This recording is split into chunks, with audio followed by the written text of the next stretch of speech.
लाईनीत लागू ना दर्शनाला. शुभम पवार त्यांचे नाव आहे. फोनवरून तुम्ही नाव ऐकलंय ना, हे त्याचे मालक आहेत.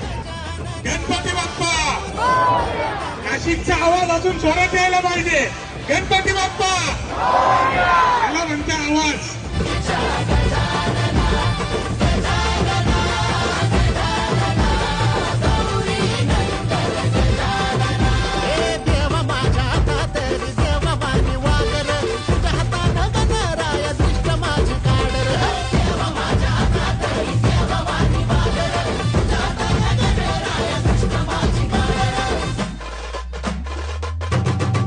Yeah.